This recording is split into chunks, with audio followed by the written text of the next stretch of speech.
Com você que acompanha a TVC, a TV Correio da Manhã, nós iniciamos mais um programa Na Mira, comigo, Fernando Veloso. Mas antes de iniciar o programa dessa semana, eu quero registrar aqui o nosso agradecimento à audiência que multiplicou em mais de 10 as visualizações na entrevista da semana passada. Isso é sinal de que a gente está apresentando aqui entrevistas com conteúdo, assuntos que são de relevância e interesse do telespectador. Ficamos muito felizes por isso e agradeço aí a sua audiência. Mas eu agora tenho que iniciar o programa dessa semana e eu vou apresentar aqui o nosso entrevistado. Ele é advogado criminalista, especialista em Direito Penal Econômico pela Universidade de Coimbra e também é membro da Comissão de Direito Penal da OAB de Petrópolis. Está à frente de um escritório importante no Rio de Janeiro. Vai trazer para a gente aqui observações, comentários sobre questões importantes e polêmicas. Uma delas é a recente decisão do Supremo Tribunal Federal que cria uma outra realidade para a decretação de prisão de investigados em inquérito policial. O nosso entrevistado também é especialista em prevenção em fraudes, então ele vai falar aqui sobre diferentes modalidades de fraudes e como a gente pode evitá-las. Mas eu já falei demais na apresentação, quero agora dar as boas-vindas ao Dr. Paulo Klein. Seja bem-vindo ao programa Na Mira com Fernando Veloso, Paulo. Muito obrigado, Fernando. Fico muito feliz pelo convite, né? Um programa importante, onde vai discutir aí temas de segurança pública, que é algo relevante para a nossa comunidade, né? Especialmente no estado do Rio de Janeiro, que sofre tanto com esse tema.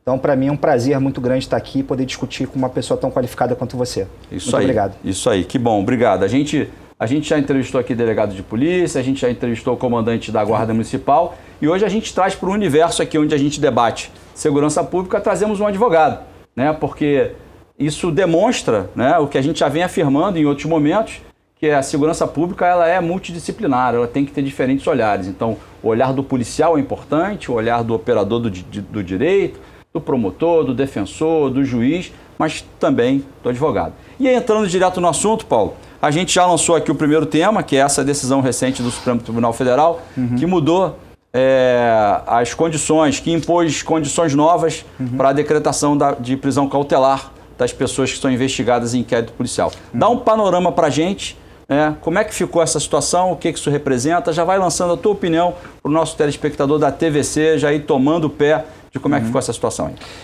A prisão temporária, ela é aquela que visa, basicamente, instrumentalizar, né? Ela é garantir que a investigação seja feita de uma forma que a autoridade policial possa fazer essa investigação de uma forma tranquila, sem interferência dos investigados, né?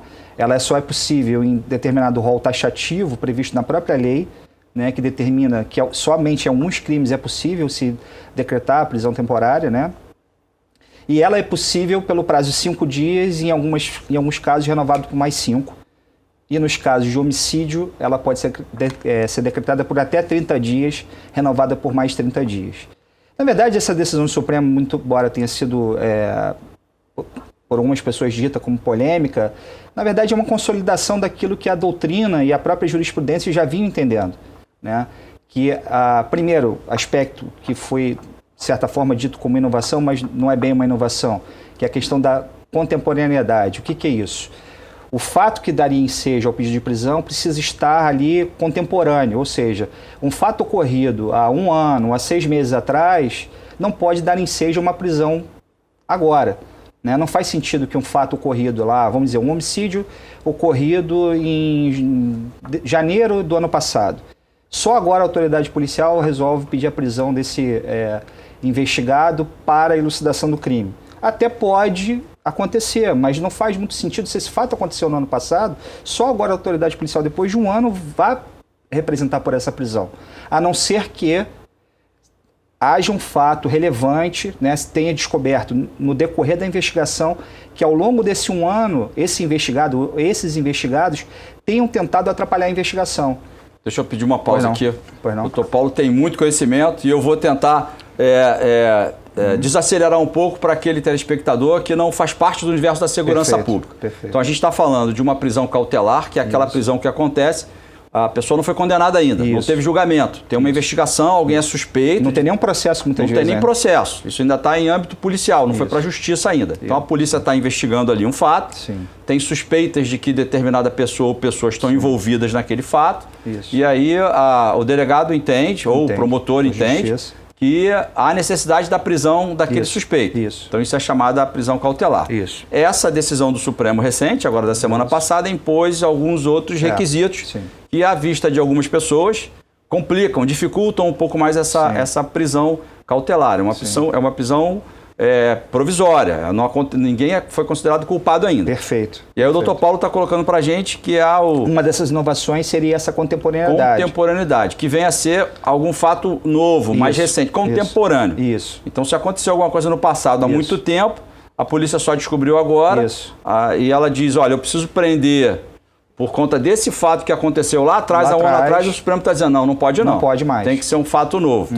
Vamos entrar numa polêmicazinha aqui, doutor Paulo? Claro, por favor. O doutor Paulo, advogado, está dizendo que essa é a regra que impera. A lógica, né? A exceção é a prisão. Perfeito. A regra é a liberdade. Perfeito.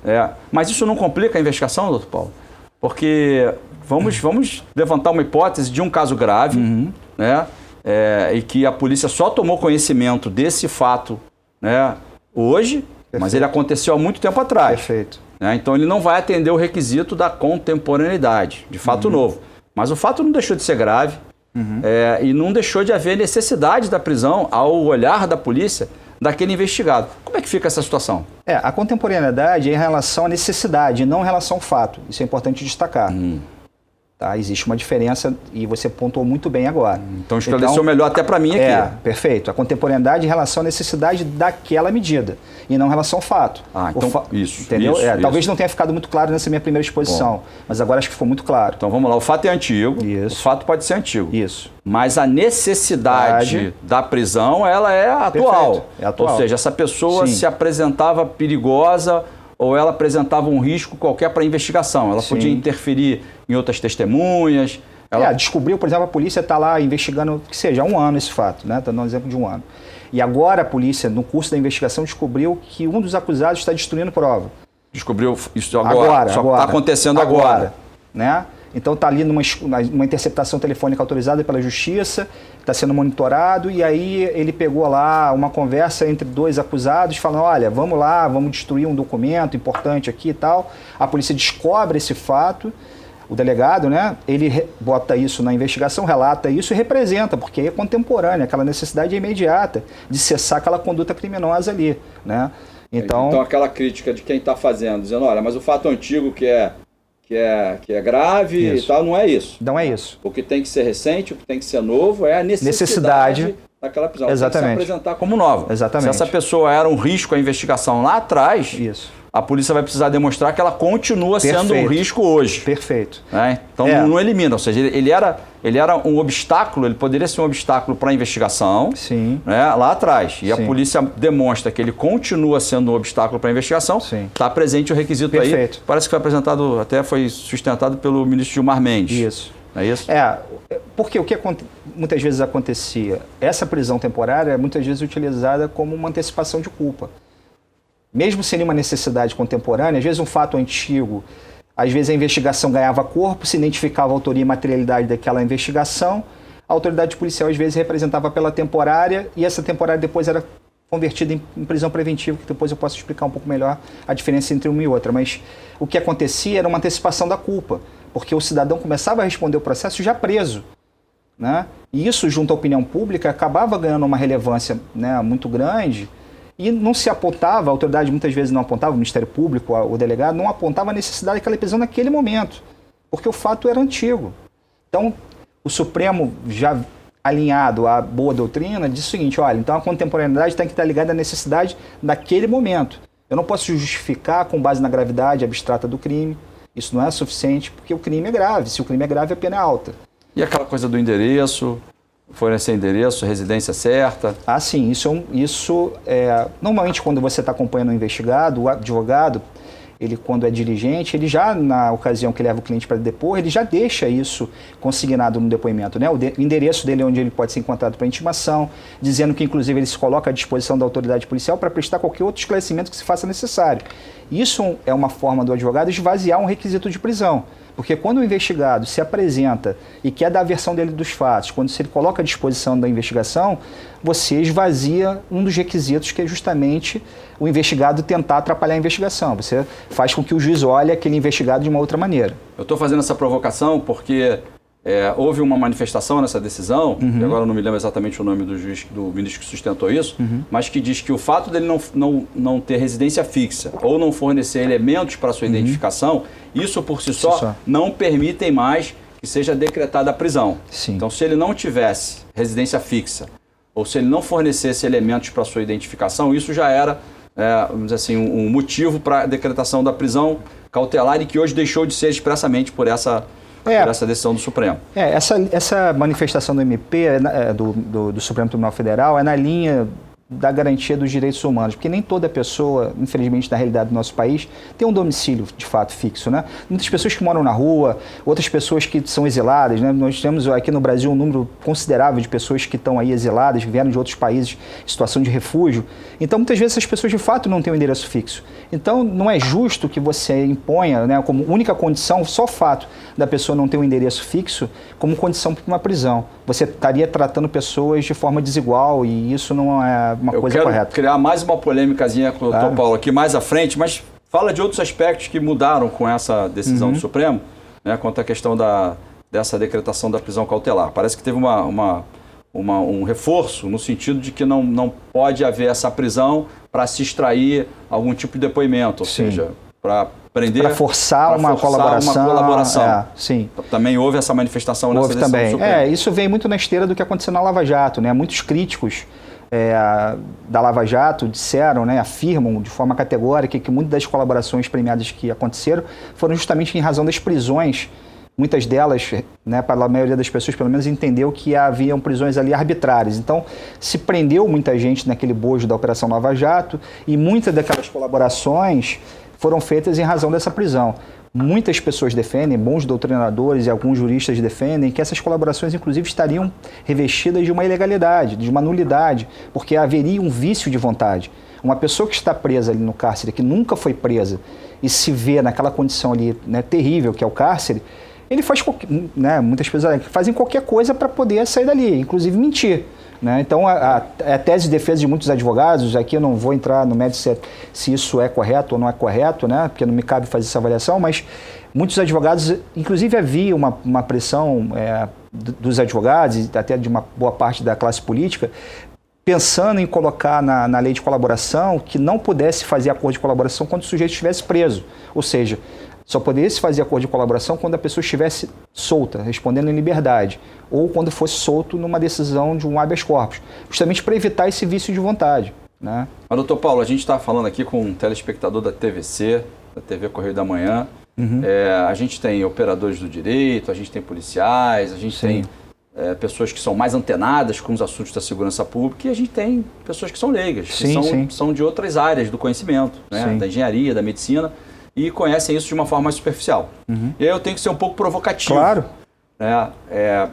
Parece não haver dúvidas de que quando a gente restringe, né, o Instituto da Delação Premiada, da colaboração premiada, da delação, só as pessoas que estiverem em liberdade, a gente enfraquece o poder do Estado de extrair dessas pessoas informações que vão desmantelar quadrilhas, né, que vão resgatar, vão recuperar valores altos que foram desviados dos cofres públicos e tal. Essa é a leitura que o cidadão faz. Sim.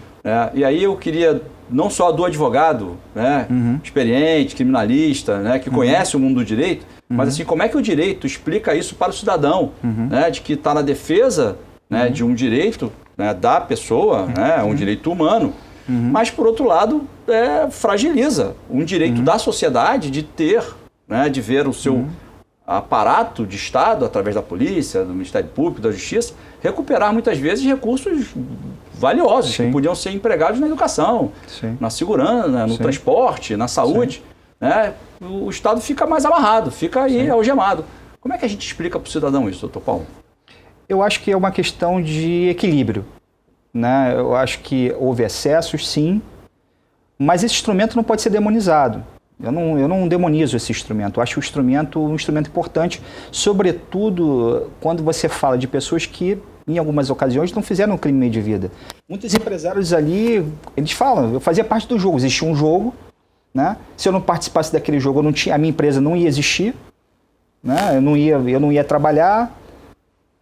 Enfim, mais uma vez, eu não quero entrar aqui no mérito se vale a pena participar do jogo ou não, mas o que eu quero dizer é o seguinte, não são pessoas que você olha e fala assim, é um criminoso, vive num crime de vida. Ele fazia parte do jogo, ele fazia um contrato, chegava lá, era pressionado por um determinado agente público, falou assim, olha, eu só vou pagar isso aqui se você me der um pedaço desse contrato. Se você não me der, você não vai receber. Ah, mas eu já prestei serviço, eu tenho meus funcionários para pagar, como é que eu faço? Isso não nos remete a uma outra palavra que eu acho que já ouvi, e quero citar aqui artigos, né? Eu deixei de citar isso aqui no início do nosso programa. O Dr. Paulo, ele, vez por outra, ele escreve artigos e são publicados. Escreveu, inclusive, artigos sobre esse tema, né? E eu vou colocar o link aqui também. Né? Eu não posso esquecer disso, que a gente tem que anotar aqui, que eu vou colocar o link do artigo que o Dr. Paulo escreveu. Mas eu quis fazer uma provocação. Essa não foi a provocação, não. A provocação era outra, na realidade. Quando você diz, né, de agentes públicos e grandes empresários, você fez referência a uma grande operação que mudou o cenário, né, da própria política nacional, né, na medida em que chegou a altos escalões do poder, né, mostrou para o cidadão comum, para aquelas pessoas que vivem do seu salário, né, que são corretas e tal, ficaram assim, como pode isso? Existir, né? Fortunas, rios de dinheiro serem desviados e eu aqui... trabalho à beça, pago imposto à beça e não tenho escola para meu filho, não tem nada. Eu não tenho um hospital, vou lá, espero dias, eu não consigo, enfim. Né, as pessoas ficaram e ficam indignadas com isso. E aí a provocação que eu quero te fazer é a seguinte, quando a gente vê uma decisão dessa do Supremo, né, que ao olhar de alguns ela dificulta a ação do Estado, e aí muitos vão dizer, agora é que os bandidos vão ficar soltos mesmo, porque agora a polícia está algemada, porque agora não pode prender para ele confessar, né? E a gente está tentando explicar, né, um pouco isso, colocar luz nesse assunto.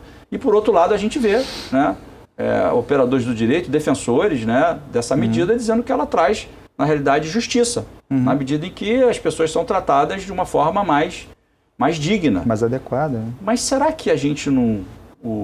talvez essa indignação do cidadão... Aqui eu estou pegando uma procuração, ninguém me deu procuração, mas estou falando aqui, tentando repercutir o que eu imagino que possa estar passando pela cabeça das pessoas agora.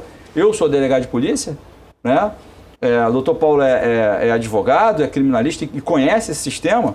Então a gente traz uma carga do nosso olhar, da nossa história. Eu sou delegado há 20 anos. Né? Tenho uma história antes disso como empresário, então... de ser alvo desse tipo de coisa enquanto do outro lado do balcão, né? Mas será que o que traz tanta indignação para o cidadão comum não é o fato de essas coisas, né, essas mudanças, serem colocadas em prática em razão de grandes criminosos do colarinho branco, vamos dizer assim, né?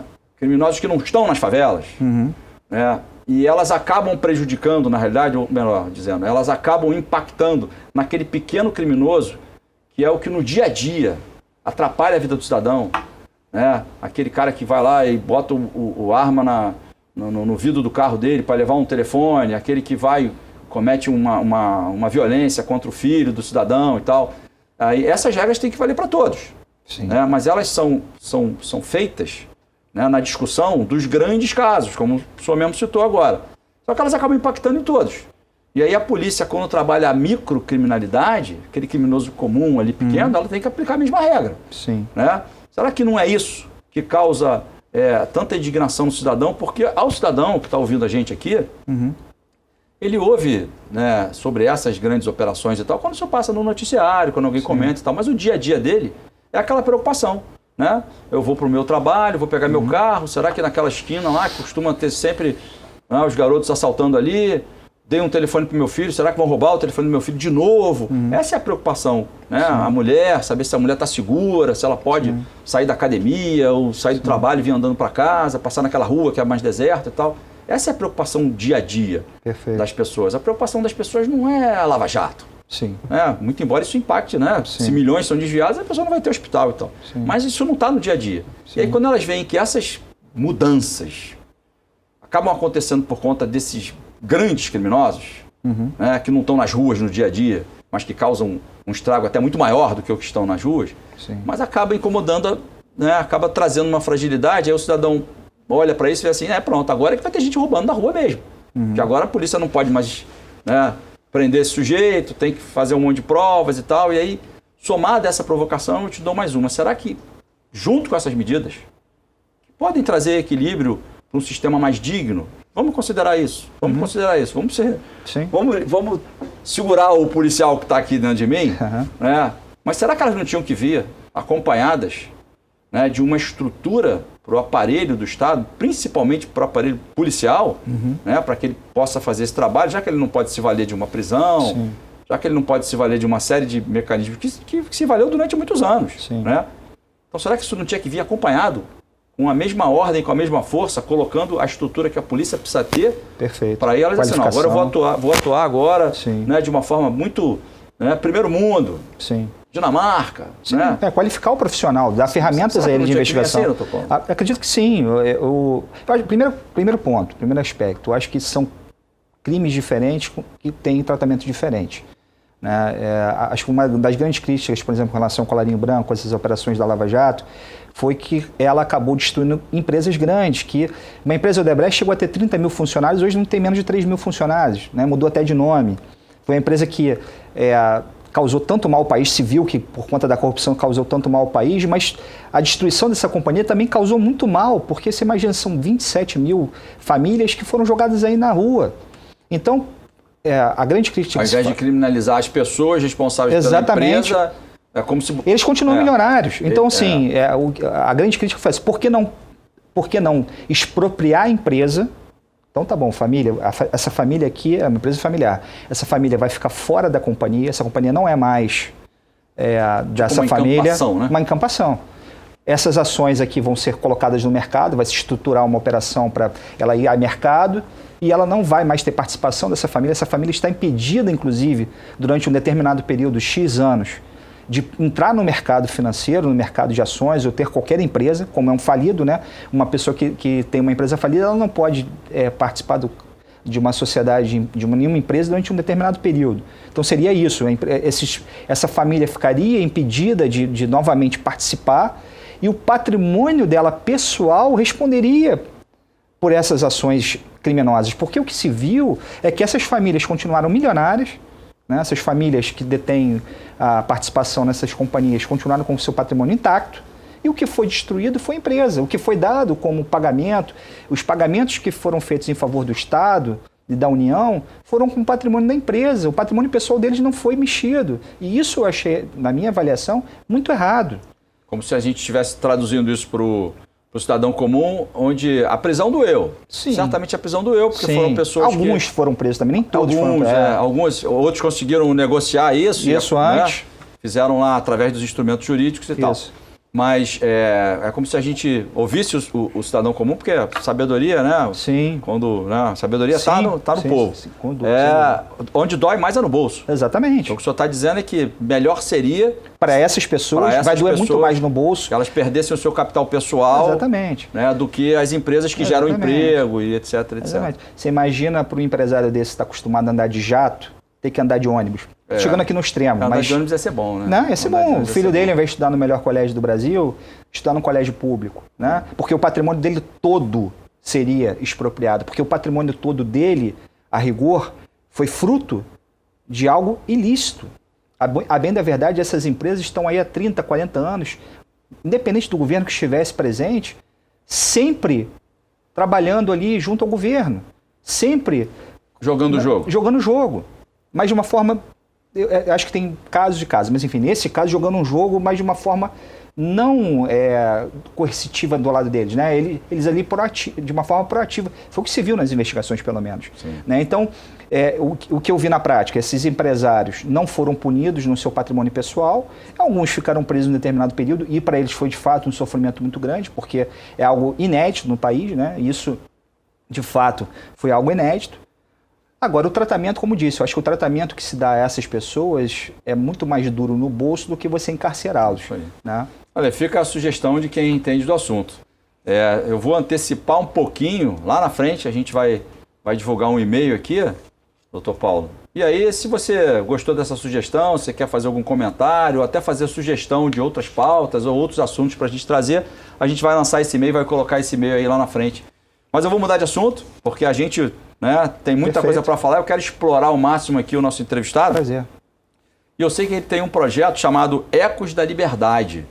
Explica um pouquinho para a gente o que é esse projeto Ecos da Liberdade. Esse projeto nasceu de uma ideia que eu tive antes da pandemia, né? Eu já venho acalentando, da gente tentar levar a advocacia de alto nível para as comunidades mais simples, né? Pessoas que não têm acesso a uma advocacia de bom nível.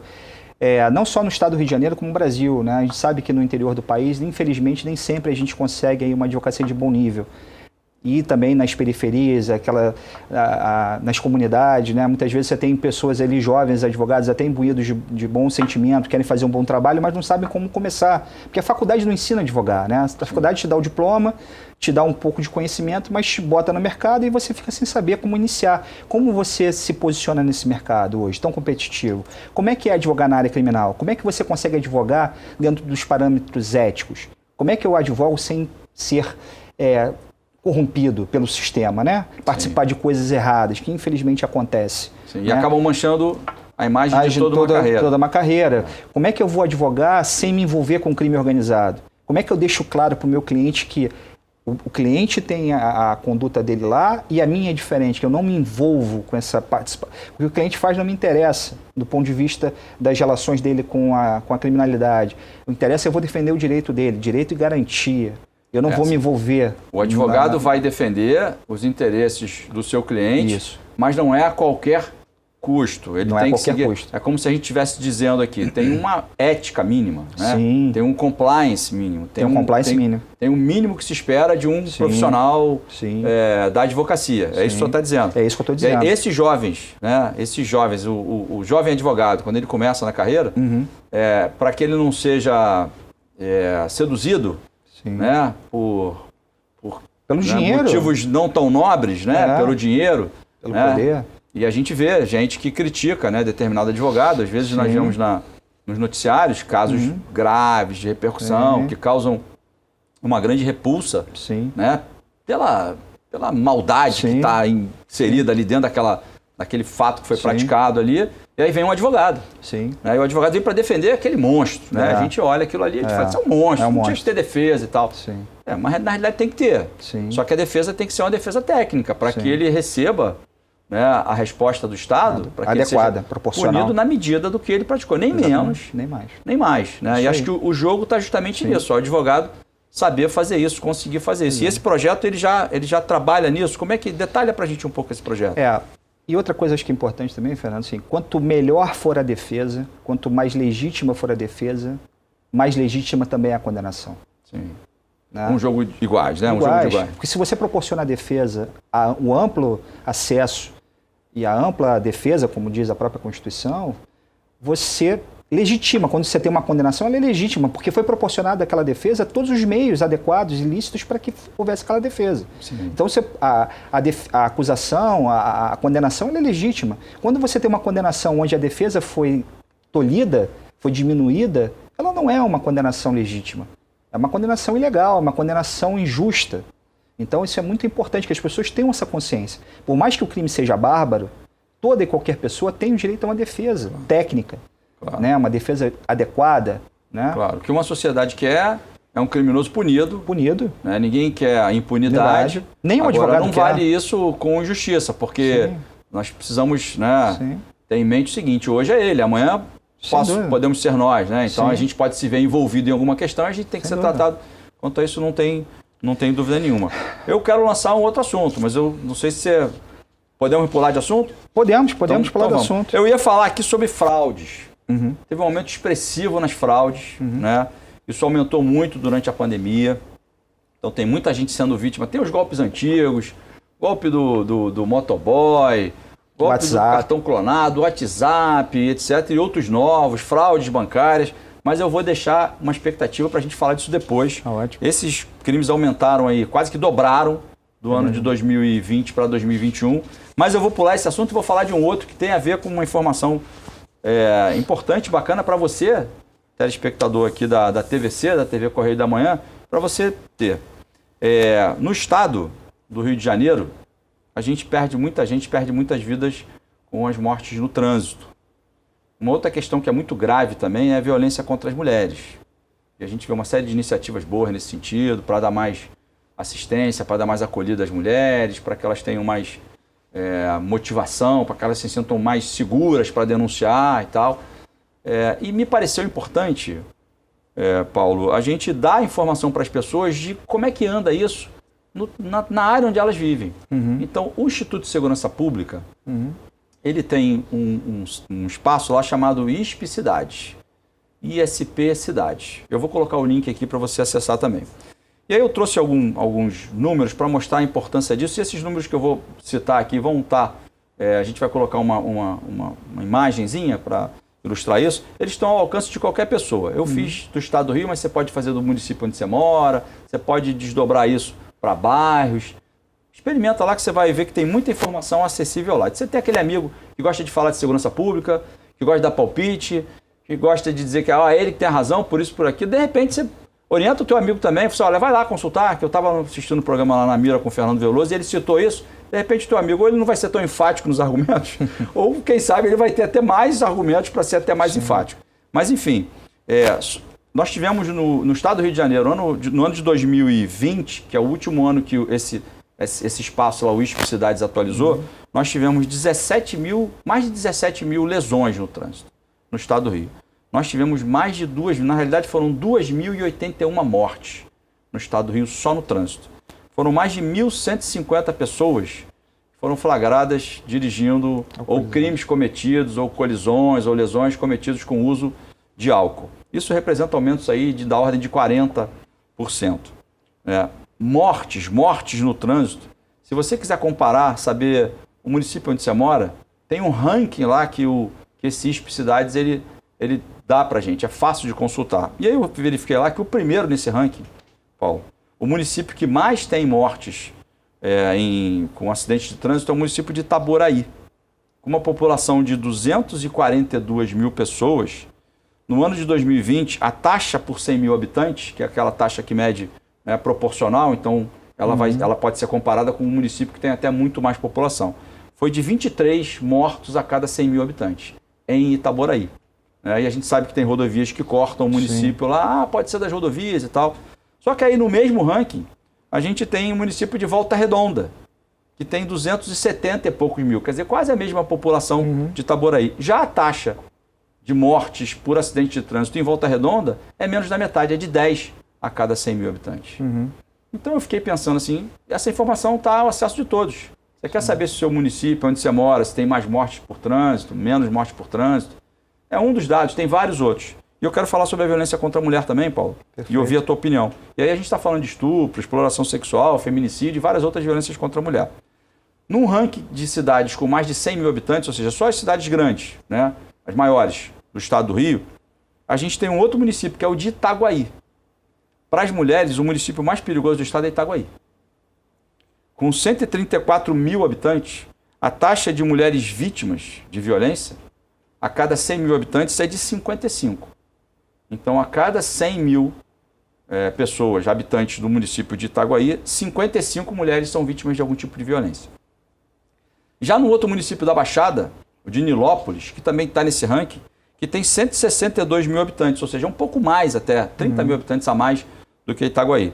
A taxa de mulheres vítimas de violência a cada 100 mil habitantes é de 25, ou seja, de menos da metade. E quando a gente ouve falar em Nilópolis, a gente pensa numa cidade violenta. A gente está simplificando uma coisa aqui. É claro que deve ter diferentes circunstâncias que impactam nisso, a questão da atuação das polícias lá, enfim. Mas é a informação que está à sua disposição. Eu queria colocar isso para as pessoas buscarem isso. Qual a importância disso? Você busca isso lá, você vai ter conhecimento disso, você vai poder cobrar as autoridades locais, o delegado de polícia, o comandante do batalhão, ou você vai ter conhecimento que determinado crime na tua localidade, no município onde você mora, ele está diminuindo ou ele está aumentando, porque dá para ver isso também. Perfeito. Então, acho que essas informações são muito relevantes. Queria colocar isso, e a gente está falando aqui de trânsito, a gente fala muito de morte por arma, por isso, por aquilo, mas o trânsito também mata muito. Mata muito. E quando a gente vê uma discrepância como essa, quer dizer, municípios que têm lá as suas diferenças e tal, Mas como é que pode um ter mais do que o dobro de mortes do que o outro? Tem alguma coisa que um está fazendo melhor do que o outro. Talvez bons exemplos devam ser copiados. E aí, Perfeito. Nós não vamos conseguir fazer isso, mas o telespectador vai lá no site do ISP, no link que a gente está colocando, consulta lá o que for do seu interesse. Né? E se você achar que a informação é boa, comenta, né? Copia, né? Difunde esse vídeo para aquele conhecido seu, para aquele amigo seu que gosta de falar sobre segurança, gosta de falar sobre morte no trânsito, violência contra as mulheres. E aí eu estou fazendo estou gerando muita expectativa aqui. Uma coisa que eu quero explorar muito, o Dr. Paulo, que é a especialidade, uma das especialidades dele, que são as fraudes e como se proteger delas. Né? E eu já trago um número que também é do ISP, eu sou um consultor assíduo do site do Instituto de Segurança Pública, que, diga-se, é uma iniciativa do governo do Estado do Rio, que é um diferencial no Brasil, né? Ali é um exemplo de transparência, os dados da segurança pública estão ali presentes, tem muito dado ali, muito dado para quem é leigo, para consultar, muito dado para quem é um estudioso da área de segurança, para fazer pesquisa, para fazer estudo, está lá no Instituto de Segurança Pública. E lá nos dados do Instituto de Segurança Pública a gente percebe que as fraudes, os estelionatos, de 2021 para 2020 aumentaram mais de 44%. Nós tivemos registros de estelionato, né? Nós tivemos em 2021 mais de 70 mil. No ano anterior nós tivemos pouco mais de 48 mil. Então é um crescimento elevado. Dentro desses crimes aí tem de tudo, tem aqueles golpes, né? Sim. E eu queria, Paulo, que você começasse a descrever para a gente aí casos que você atuou, né? Eu sei que você já fez, inclusive, matérias sobre isso, destacando métodos de prevenção. Sim. E aí eu queria que você coloque isso para a gente, como é que a gente fala para o nosso telespectador aqui se defender, se prevenir desses diferentes tipos de fraude que estão por aí. Tá, eu vou começar falando dos mais comuns, né? Eu acho que esse aumento se deu principalmente por conta da pandemia, né? As pessoas ficaram mais em casa, ficaram mais na internet, mais, né, ali acessíveis, vamos chamar assim, ao estelionatário, e eles se valeram justamente dessa situação, sobretudo desse momento emocional que as pessoas estão passando muito ruim, né, dessa angústia, dessa ansiedade e estão sendo vítimas desses estelionatários. E outra coisa que também os favorece é a dificuldade de apuração desses crimes, porque muitas vezes esses crimes são praticados fora daquela comarca. Então, eu vejo muitas pessoas, por exemplo, sendo vítimas de um golpe que acontece muito pela internet, onde a pessoa no início ali começa a travar uma conversa via Facebook, uma mulher que se apresenta, ou supostamente uma mulher bonita, jovem, se apresenta, começa a conversar ali no privado com a pessoa, começa a conversar, começa a estreitar contato, daqui a pouco manda uma foto da mulher ali numa situação nua, e aí começa aquela sedução, e aí a pessoa já revela o celular e começa a trocar essas informações que ali inicialmente eram pela internet, pelo Facebook ou por outra rede social, pelo WhatsApp.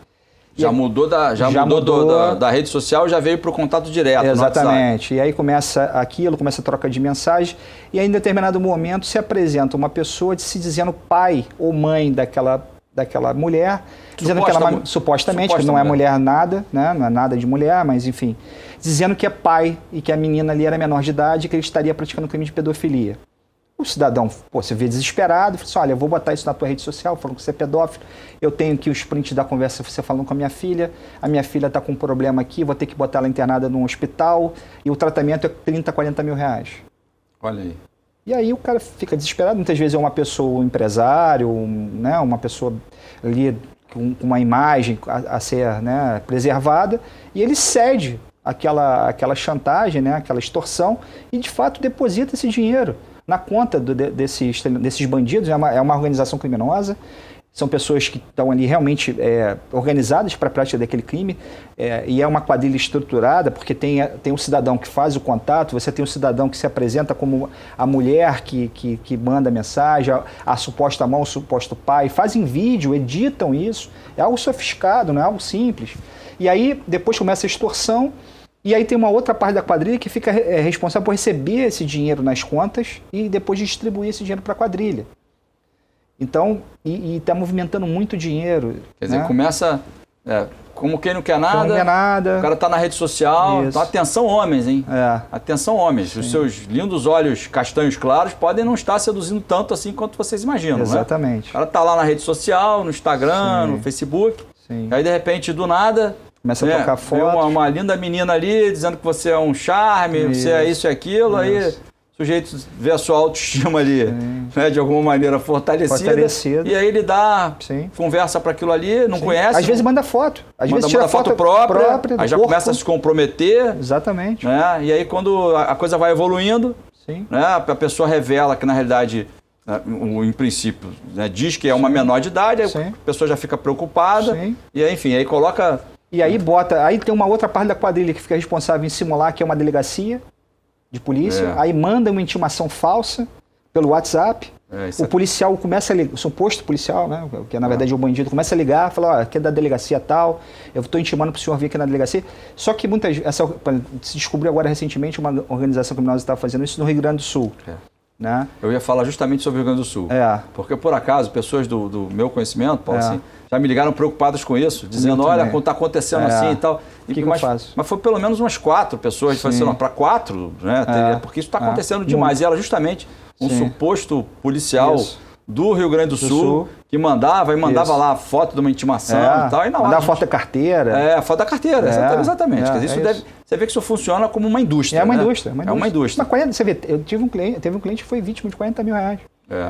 Então você bota 20, 30, 10, 5, 4, enfim. Quando você vê o volume de dinheiro, e aí dificulta, por quê? Porque normalmente esse crime, embora a vítima esteja no Rio de Janeiro, o crime se entende que a apuração é outro estado. Aí, nesse caso concreto, eu noticiei o fato aqui, o delegado entendeu que tinha que remeter isso para o Rio Grande do Sul.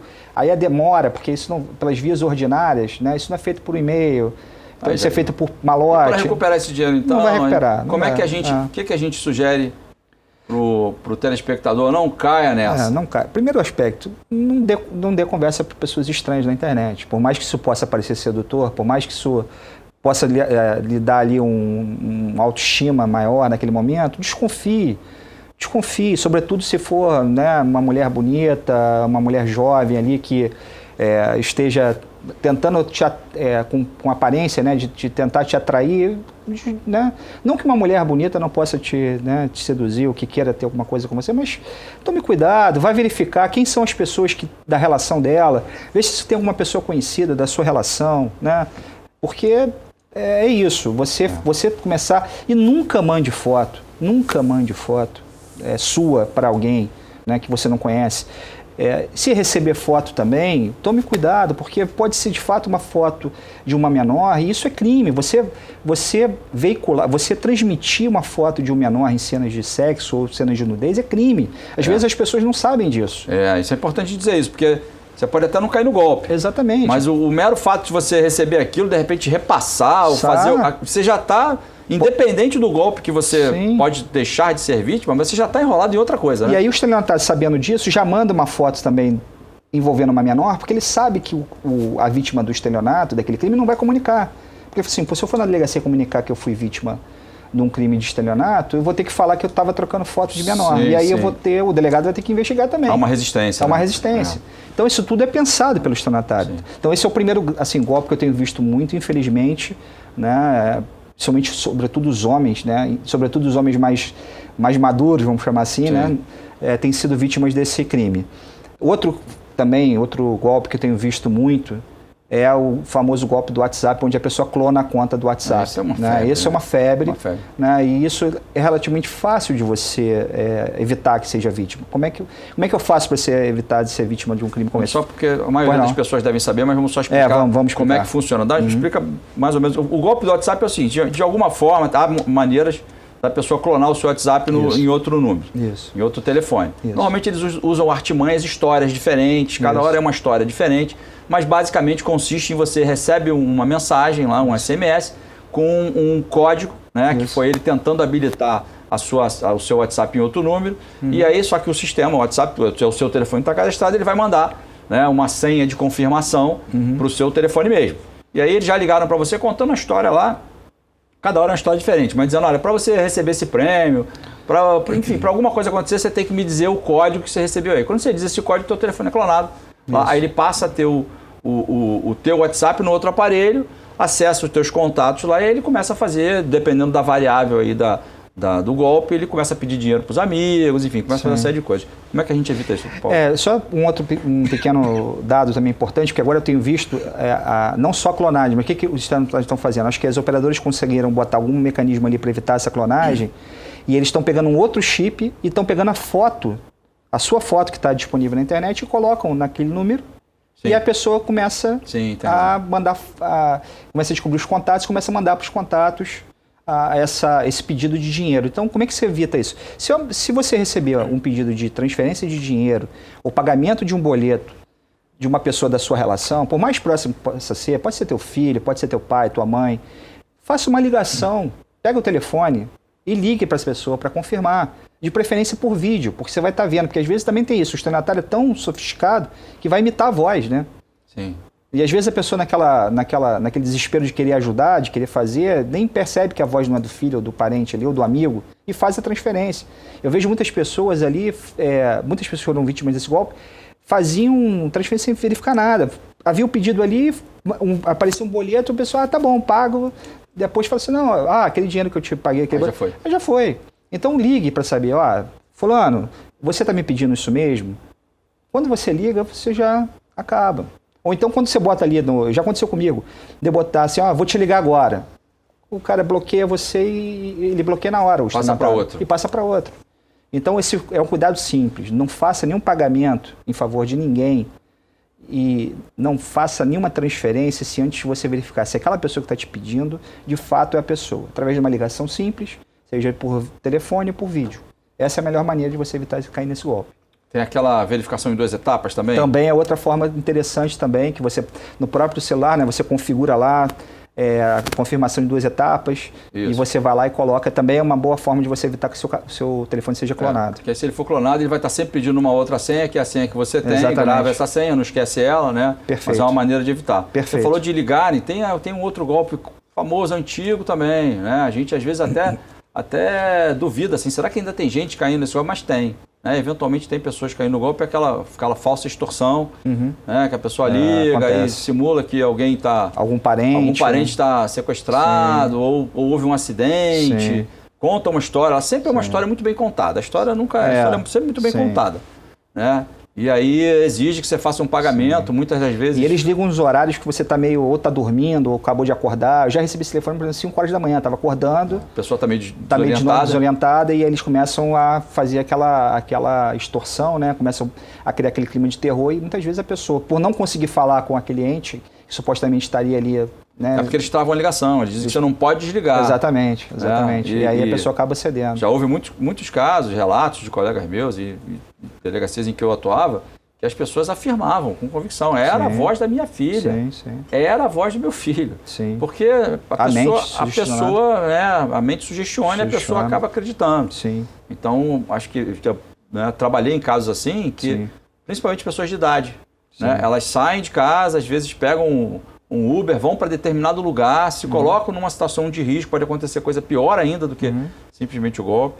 Já houve casos que esses idosos foram ao banco para sacar quantias elevadas de dinheiro e aí o gerente do banco né, pergunta, e aí ele não quer dizer. Então já há uma orientação, inclusive, para o gerente nesse sentido. Né, porque saques vultosos, assim, né, que a pessoa aparente estar nervosa, né? Está muito nervosa, pode, né, já houve casos em que a polícia conseguiu neutralizar esse golpe com essa ação. Mas conta pra gente mais sobre fraude, doutor Paulo. Tem uma que agora acho que muito comum e vai intensificar por conta do carnaval, são anúncios falsos de aluguel, né, de imóveis. Aí o cara chega lá... Isso agora, então, está uma febre. Tem estado de aluguel de temporada. Aluguel de temporada. E o carnaval agora, né, com essa coisa do carnaval das pessoas procurarem imóveis para poder passar essa temporada de férias. Então, infelizmente, muito comum falsos anúncios, né? Esses donatários vão ali na internet, buscam um anúncio verdadeiro, né? Criam um anúncio falso. Colocam o contato deles, começam a negociar a locação do imóvel. Quando a pessoa vai lá, pagou, vai lá receber um adiantamento, né? Eles pedem um adiantamento, às vezes o valor total, às vezes 50%. Quando a pessoa vai lá entrar no imóvel, esse imóvel já está locado, ou esse imóvel não existe. E às vezes o golpista ele é dedicado, ele vai ao lugar, pergunta o nome do porteiro, Sim, muitas vezes são prédios, né? Apartamentos. Sim. Ele informa aquilo tudo, a pessoa chega lá, confirma, de fato, só que aquele apartamento está sendo negociado por alguém que não tem legitimidade. Às vezes chegam 2, 3 pessoas no imóvel para passar o feriado, chega lá 2 famílias, 3 famílias. É até bom a gente falar como é que fica a situação jurídica dessa pessoa, ela não tem direito. Porque ela foi lesada, ela estava de boa fé, mas ela foi lesada. Ela foi lesada. Em relação ao proprietário do imóvel, não vai ter nenhuma obrigação de indenizar. Não tem que dar garantia nenhuma para ela. Como é que faz para evitar isso, Paulo? Olha, cuidado. Sempre eu recomendo que tenha cuidado. Como é que eu recomendo ali? Se você puder, se for um imóvel fora do seu município, peça a algum amigo. Entre em contato com um corretor imobiliário credenciado, que esteja, que tenha o seu CRECI validado, uma empresa que você saiba que seja uma empresa séria na região. Peça para aquele corretor ali, uma pessoa, para fazer uma visita para você, para ver se de fato isso é correto. Nem que você pague, porque você pagar um profissional para ele fazer essa visita para você e certificar dessas informações, vai sair muito mais barato do que você depositar 50% na conta desse cidadão e ficar depois seu imóvel. E desconfie sempre. Por quê? Porque, por exemplo, se um imóvel lá normalmente é alugado por 5 mil, o camarada está alugando por 2 ou 3, é esquisito. Aquele negócio da China... O negócio da China não existe. Na China, exatamente, né? não existe. Pode não ser um bom negócio. Normalmente o estelionatário, para justamente chamar a atenção da vítima, ele bota um valor mais baixo. Porque ele quer fazer aquele negócio. Ele quer fazer dinheiro rápido, exatamente. Para ele, entendeu? Talvez uma consulta, porque o que o estelionatário faz? O estelionatário, ele pega um anúncio verdadeiro, né? E aí em cima do anúncio verdadeiro ele reproduz um anúncio fake, com os dados dele. Talvez uma consulta, isso aí dá trabalho, é difícil. Acho que garantia é difícil, principalmente se é de outro estado. Só se você consegue, já houve casos, essa coisa do... Quando você aluga por aplicativo, o aplicativo, nesses aplicativos que se aluga casa por temporada e tal, talvez tenha um pouco mais de segurança do que esses anúncios que são veiculados de forma isolada nas redes sociais. Mas talvez uma procura para saber se aquele mesmo imóvel, com aquelas imagens, eu já vi casos assim, que o mesmo imóvel, você vê que são as mesmas fotos. Estão colocados em veículos, em redes diferentes de anúncio pela internet, com contatos diferentes. Aí você vê, tem alguma coisa errada. Ou tem mais de alguma pessoa negociando isso. Isso é uma ótima forma. A internet ela pode ser utilizada tanto para o bem quanto para o mal. Existem muitas formas de você verificar se aquilo ali é de fato verdadeiro ou não na própria internet, como você bem destacou. Muitas informações, até mesmo, às vezes, uma simples pesquisa do nome daquela pessoa com quem você está tratando, às vezes o estelionatário se apresenta com o próprio... Ele está tão confiante de que ele vai praticar daquele golpe, que ele dá o nome dele às vezes. E aí você faz uma pesquisa rápida na internet, você vê que aquele camarada já está respondendo ação penal, que ele já tem inquéritos policiais. Então, é mais raro isso acontecer, mas assim, às vezes acontece. Às vezes acontece isso, uma verificação simples, como você disse, em mais de um site, às vezes num e outro. Se os contatos são diferentes, desconfie. Peça ao proprietário para mandar um comprovante de propriedade. Se eu estou negociando com o proprietário, tá bom, quem é o senhor? Sou fulano de tal. Tá bom. O senhor pode me mandar, por gentileza, um comprovante que o senhor é proprietário do imóvel? Desculpa, porque está com muita fraude. É uma medida, é uma boa medida. O senhor pode provar, por favor? E na dúvida, né? Na dúvida. Entre perder um bom negócio, aquele negoção bem mais barato, entre perder um bom negócio e ser vítima de um golpe, porque se a gente está falando de pessoas que vêm de outro estado, vamos imaginar aí, a pessoa veio com a família e tal, para passar um feriado, um final de semana, e quando chega lá, quando foi lá buscar, pagou, não é. E às vezes vem com filho. Vai acabar indo para a delegacia, vem com filho, com criança, vai ter uma despesa extra e vai ter ali o seu feriado frustrado ali, né? E às vezes não vai ter onde ficar, porque às vezes você pega um momento que a cidade está lotada, nem o hotel vai conseguir ficar. E aí como é que faz? Então, entre um bom negócio, perder um bom negócio e não ser vítima, na dúvida não faz. Na dúvida não faz. Mas tem muito mais golpe por aí, não tem não, Paulo? Tem. Olha, por incrível que pareça, doutor, até hoje as pessoas ainda caem no golpe do bilhete premiado. Bilhete premiado. Hoje. Até hoje. Eu lembro de uma quadrilha que foi presa aqui no Rio de Janeiro, deve ter um ano mais ou menos. Deu golpe em vários idosos aqui na Barra da Tijuca. Eles se apresentavam, aquele golpe, né? Se apresentam para as pessoas que não conhecem. A pessoa, normalmente o alvo são pessoas idosas que estão saindo de agências bancárias, vem um cidadão aparentemente humilde, muito humilde, supostamente quase analfabeto, às vezes dizendo até analfabeto, dizendo aquela que foi ingênua, falando que veio do interior, tá ali não sabe como é que vai sacar ganhou um prêmio ali da loteria, não apresenta às vezes até um jornal, uma montagem, né, para provar que ele ganhou aquele prêmio, né?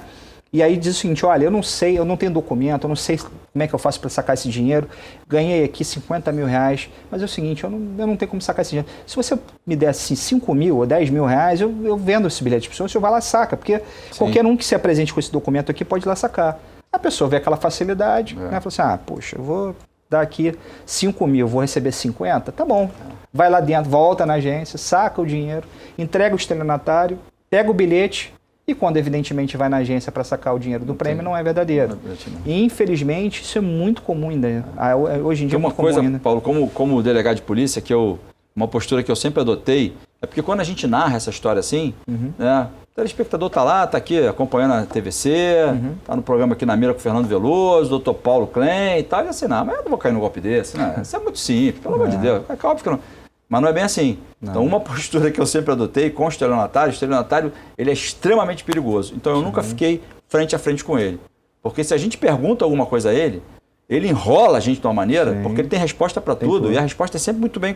E você começa, né? Então, eu sempre mandava alguém, falando, vai lá e pergunta isso. Aí a pessoa voltava e me respondia, não, olha, eu estou assim, mas não faz sentido. Não, o policial ficava envolvido. Né? Porque são sedutores. Eles são sedutores, eles são muito habilidosos. Então, não fica imaginando aí que é tão fácil de passar, porque as pessoas caem, né? É muito comum. Então, ligado no golpe do bilhete premiado. Outro também que eu tenho visto muita fraude com boleto bancário. Né? Boleto bancário. Você recebe um boleto bancário, às vezes, de fato, você tem lá um compromisso, né? E você recebe aquele boleto. E aí, se você for verificar, por exemplo, que as informações não batem, né? Eu sempre falo, fique atento às informações. Normalmente, às vezes você fala assim, você recebeu um boleto por exemplo, do Banco Itaú. Né? Quando você vai ver a numeração lá do código de barra, a numeração não é do Banco Itaú, é de um Banco Bradesco, por exemplo. E como é que a gente faz para saber qual é a numeração do Itaú e do Banco Bradesco? Essas informações estão disponíveis na internet. Basta que você coloque lá no Google, né? Coloque a informação, número do banco, né? Números de banco. Ele vai vir a relação do Banco Central, do site do Banco Central, existe essa informação. Dá um pouquinho mais de trabalho, de pesquisa. Dá um pouco mais de trabalho. Demora um pouquinho mais, mas de repente deixa... É fundamental. Receber um boleto, né? Ali tem a numeração que está lá em cima, o Bradesco é 237, o Itaú é 341, né? Isso aí a gente já sabe até de cabeça. O Banco do Brasil é 001, salvo engano. O Banco do Brasil 001 e por aí vai. Isso. Então, só que aí a numeração ali está dizendo que é Banco Itaú, mas a numeração é de outro banco. Isso. Né? Isso é uma informação que muitas vezes não confere. Outra informação é o seguinte, eu tenho um compromisso para pagar com um banco, sei lá, um banco determinado. Né? Eu fiz um crediário com uma determinada loja. Né? Aí... Quando eu vou lançar para pagar o boleto na minha conta, eu vejo que o beneficiário não é aquela empresa. É um cidadão, José da Silva. O beneficiário daquele pagamento. Isso a gente percebe quando está fazendo o pagamento ali. Isso, vai aparecer Vai aparecer, confere, né? Normalmente todo site tem isso. As informações conferem. Exatamente. Normalmente o que a gente faz? Confere, sim, tá? Exatamente, nem olha. Né? Confere. Exatamente. Então você está fazendo o pagamento lá. Eu faço o pagamento da escola do meu filho ali e sempre vem lá o nome da escola. Eu vejo se é o nome da escola. Exatamente. Porque também tem isso. A gente recebe boleto, vai pagando tudo. Sim. Né? Tá tão acostumado com aquilo. Todo mês eu recebo, todo mês eu pago a escola dele, todo mês eu pago isso, a luz, né? etc., condomínio. E aí, no meio disso, alguém descobriu por algum motivo, que aí é uma outra história, sabe que você tem aquela conta para pagar ali, aí atravessa um boleto, você recebe aquilo ali, ou joga aquilo na tua caixa de correio também. Então, a gente está tentando cobrir todas as situações aqui. Aí você pega aquilo no automático, você vai lá e paga. Então, ou dá para alguém pagar também, Ou dá para alguém pagar. Então, é sempre recomendável olhar, confirma se a informação que está ali, se ela está batendo. Não bateu, teve dúvida? Confere, liga para o beneficiário daquilo, tenta conferir aquilo, né? Sim, sem dúvida. Doutor Paulo, a gente está caminhando já para o final, tinha várias outras, acho que eu acabei travando demais a expectativa, tinha muito mais coisa para a gente falar com o doutor Paulo aqui, para explorar ele quanto a essa questão das fraudes, mas você não precisa ficar chateado comigo, porque eu vou publicar uma cartilha, vou colocar o link para acessar uma cartilha no link descritivo aí do YouTube, a gente vai colocar uma cartilha com alguns dos crimes que a gente citou aqui e vários outros. E aí eu deixo aqui à sua disposição, se você tiver alguma dúvida, você quiser recomendar alguma coisa, se você quiser fazer algum comentário, né, fica à vontade para responder a gente por um e-mail que a gente vai publicar também. Né? O e-mail vai estar aparecendo, vai aparecer aí no seu link. Ele é namirafernandoveloso@gmail.com. Vai estar aí no descritivo do vídeo para você poder se comunicar com a gente.